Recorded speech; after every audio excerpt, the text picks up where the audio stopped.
स्वागत है आप लोगों का GDSS स्टडी सेंटर में। आज हम आप लोगों को क्लास 10th के मैथमेटिक्स चैप्टर के हाइट एंड डिस्टेंस का थ्योरी देने वाले हैं। इस चैप्टर में मतलब ये चैप्टर बहुत ही इम्पोर्टेंट चैप्टर है। 10th क्लास में जो है इससे प्रत्येक वर्ष 5 नंबर का क्वेश्चन आता ही है। तो 5 मार्क्स का क्वेश्चन इससे पूछा ही जाता है। लॉन्ग क्वेश्चन या ऑब्जेक्टिव कभी होगा, ऑब्जेक्टिव या लॉन्ग क्वेश्चन। ऑब्जेक्टिव पूछेगा तो लॉन्ग क्वेश्चन नहीं, लॉन्ग क्वेश्चन पूछेगा तो ऑब्जेक्टिव नहीं।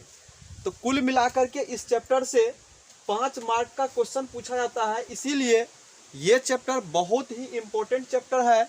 इसीलिए आप लोगों को इस चैप्टर को अच्छे से क्लियर करना है। तो अच्छे से क्लियर करने के लिए इसमें कुछ इम्पोर्टेंट पॉइंट सब होता है। अच्छे से क्लियर करने के लिए इसमें कुछ इम्पोर्टेंट पॉइंट सब होता है। जो इम्पोर्टेंट पॉइंट सब के बारे में आज हम डिस्कशन करेंगे। वह इम्पोर्टेंट पॉइंट क्या है तो देखिए, वह इम्पोर्टेंट पॉइंट कुछ पॉइंट हम बोर्ड पर लिखे हुए हैं। वह इम्पोर्टेंट पॉइंट के बारे में आज हम जो है सो थोड़ा सा डिस्कशन करेंगे।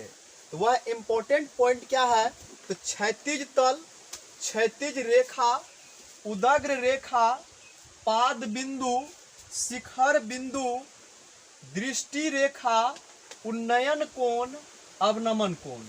अगर आप इतना पॉइंट को समझ गए, तो समझिए कि हाइट एंड डिस्टेंस में कोई दिक्कत नहीं होगा। हाइट एंड डिस्टेंस का सवाल बनाने में आप लोगों को कोई दिक्कत नहीं होगा। तो इसीलिए सबसे पहले हम जितना पॉइंट वाइज लिखे हैं, इस पॉइंट को बारी बारी से हमको बारीकी से समझना है। तो देखिए ये पॉइंट क्या है। तो सबसे पहला पॉइंट है क्षैतिज तल। क्षैतिज तल, तो हम सबसे पहला पॉइंट क्षैतिज तल लिख करके डैश दिए।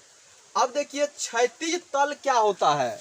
क्षैतिज तल जो है, क्षैतिज तल का डिफिनेशन लिखे हुए है, पृथ्वी तल के समांतर खींचे गए तल को क्षैतिज तल कहते हैं।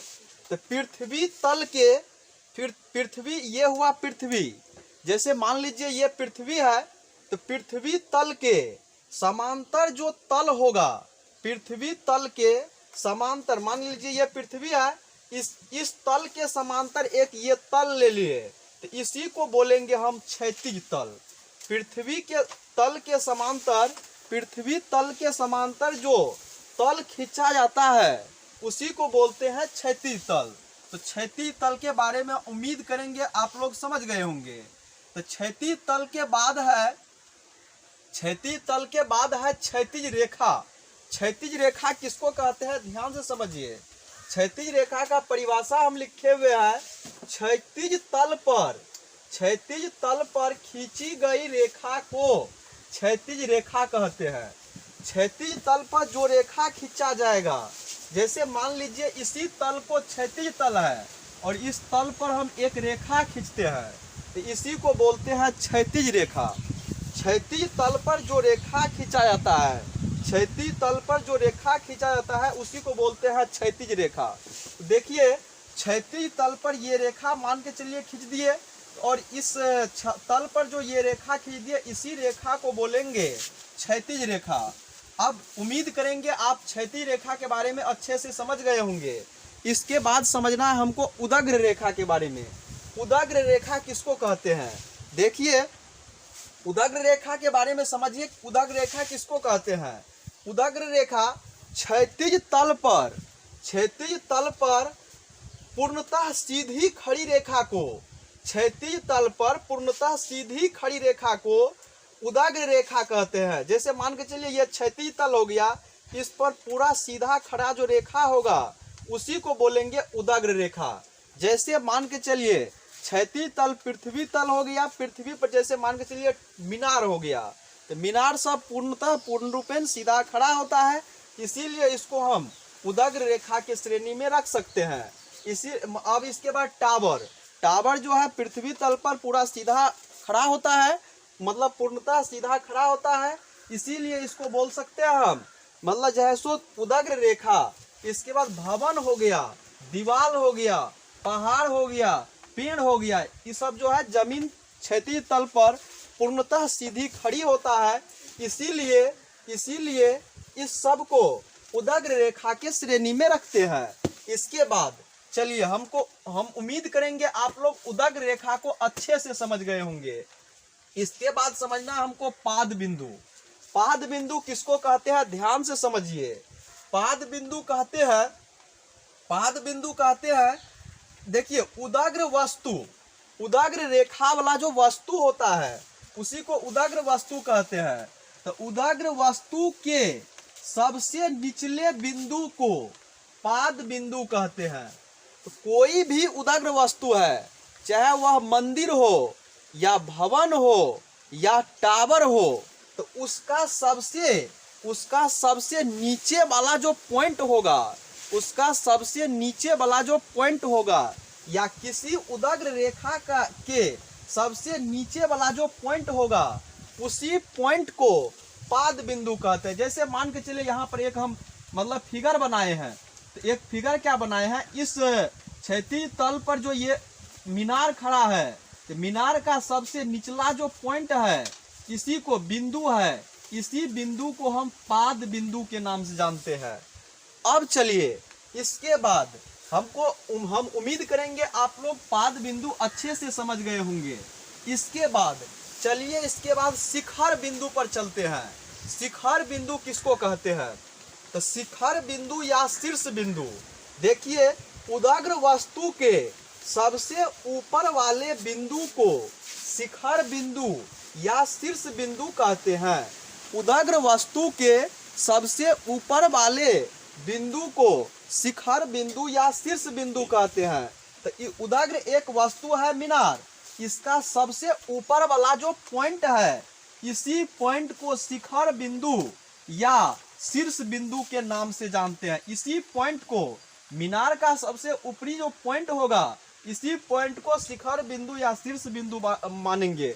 किसी भी वस्तु का सबसे ऊपर वाला पॉइंट होता है शिखर बिंदु। इसके बाद चलिए दृष्टि रेखा।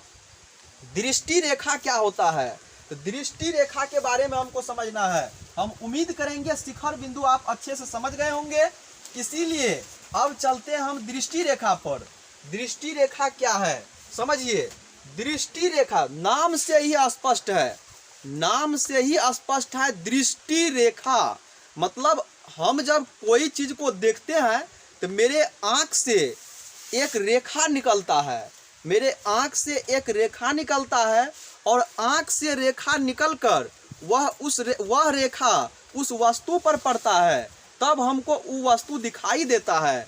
तो देखिए आंख से निकलने वाली रेखा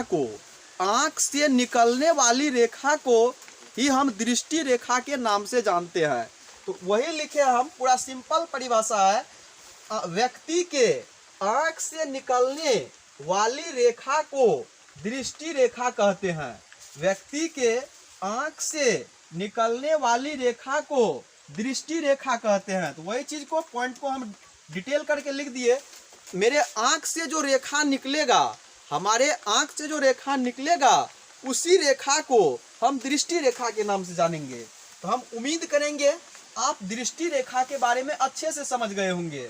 इसके बाद चलिए, इसके बाद हमको समझना है उन्नयन कोण के बारे में।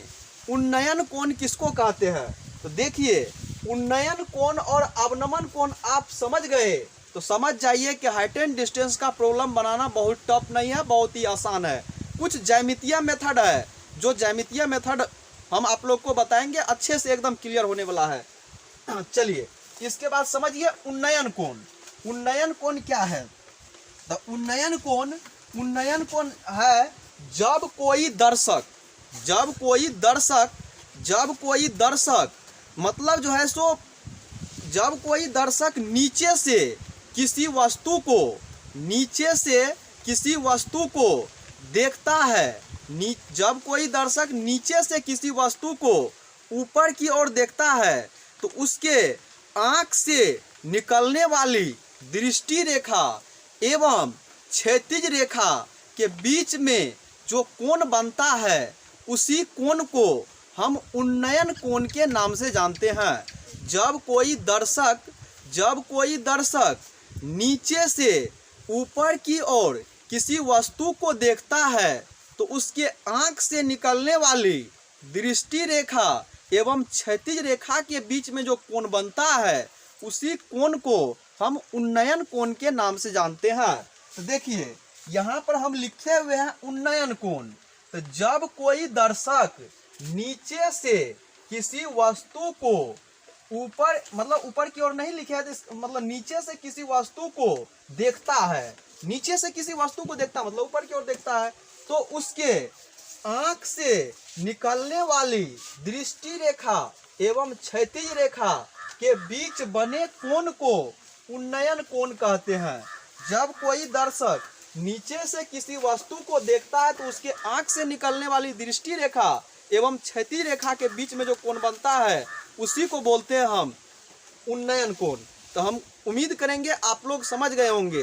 देखिए कोई भी दर्शक जब नीचे से किसी वस्तु को ऊपर की ओर देखता है तो उसके आँख से जो निकलता है दृष्टि रेखा, और मतलब एक बार सीधा देखा उसके आँख से निकलेगा क्षैतिज रेखा, तो उसके बीच में जो एंगल बनता है उसी एंगल को उन्नयन कोण के नाम से जानते हैं।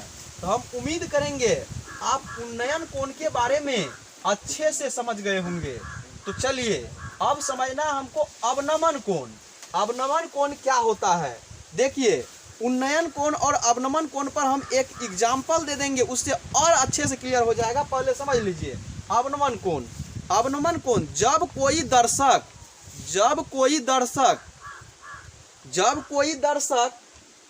ऊपर से किसी भी वस्तु को नीचे की ओर देखता है तो उसके आँख से निकलने वाली दृष्टि रेखा एवं क्षैतिज रेखा के बीच में जो कोण बनता है उसी कोण को अवनमन कोण कहते हैं। उसी कोण को अवनमन कोण कहते हैं।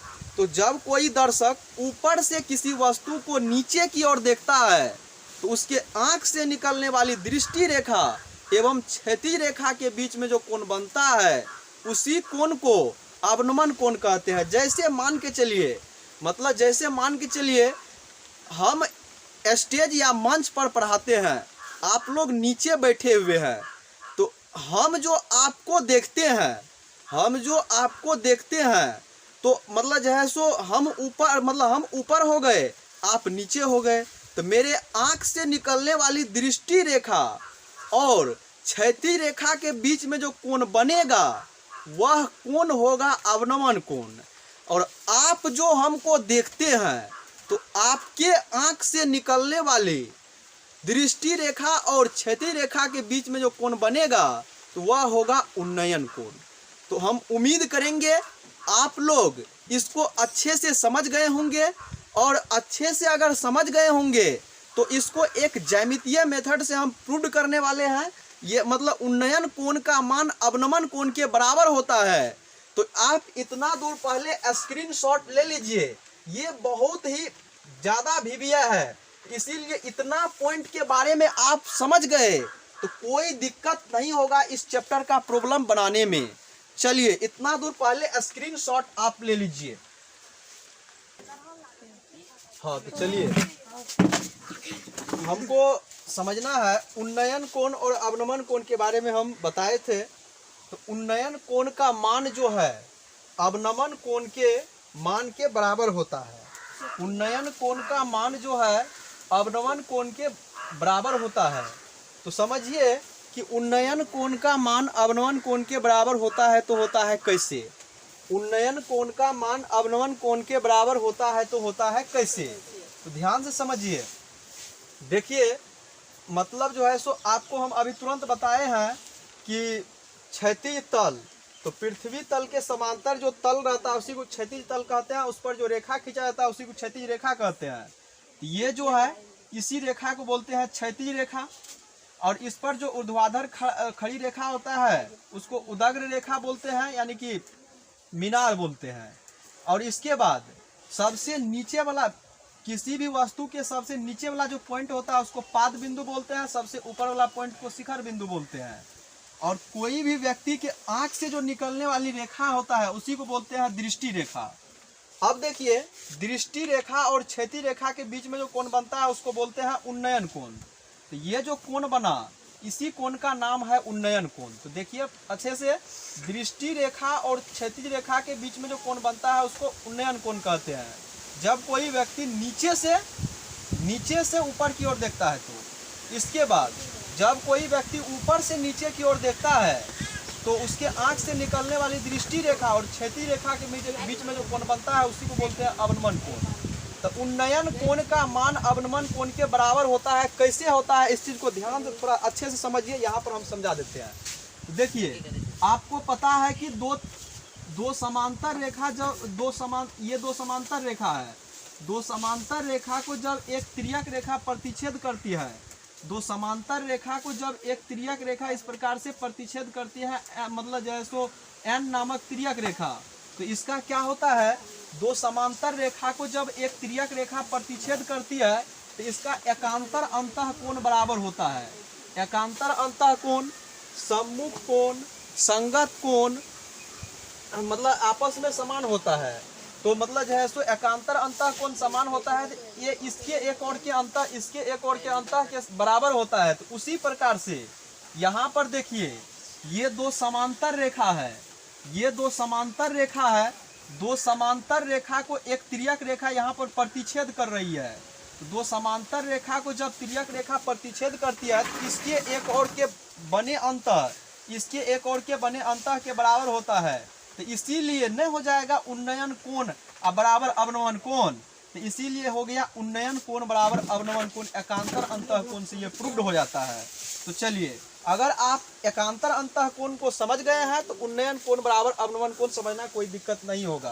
तो इसीलिए लिख दिए उन्नयन कोण बराबर अवनमन कोण। अब देखिए, इसके बाद थोड़ा सा वर्किंग रूल है। वर्किंग रूल को ध्यान से समझिए।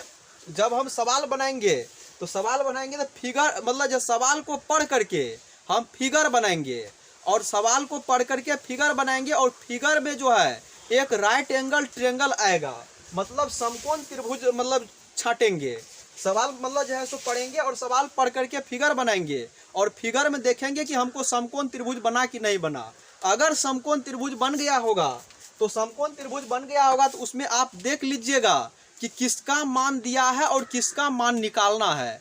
मतलब यदि जब वर्किंग रूल है, जब लंब एवं कर्ण से संबंधित बात हो, मतलब लंब दिया हो, कर्ण निकालना हो, या लंब और कर्ण दोनों ही दिया हो, तो साइन थीटा या कॉसेक थीटा का यूज कीजिएगा। यदि साइन थीटा या कॉसेक थीटा के सूत्र का यूज कीजिएगा। तो हम मतलब जो है सो त्रिकोणमिति में हम आप लोग को बताए हैं साइन थीटा किसको कहते हैं और कॉसेक थीटा किसको कहते हैं। तो आपको पता है कि लंब और कर्ण का जो रेशियो होता है, लंब और कर्ण का जो रेशियो होता है उसी को साइन थीटा कहते हैं। लंब और कर्ण के अनुपात को साइन थीटा कहते हैं, और कर्ण और लंब के अनुपात को कॉसेक थीटा कहते हैं। तो मतलब यदि आपको लंब और कर्ण पर आधारित बात हो, लंब और कर्ण पर संबंधित बात हो, तो आप साइन थीटा या कॉसेक थीटा का सूत्र का यूज कीजिएगा। इसके बाद जब आधार एवं कर्ण से संबंधित बात हो तो कॉस थीटा या सेक थीटा के सूत्र का यूज कीजिएगा। यदि लंब एवं आधार से संबंधित बात हो तो टेन थीटा या कॉट थीटा के सूत्र का यूज कीजिएगा। यदि लंब एवं आधार से संबंधित बात हो तो टेन या उसका उल्टा कॉट थीटा का सूत्र का यूज कीजिएगा। और सूत्र का यूज करने के बाद उसमें देख लीजिएगा एंगल क्या दिया हुआ है।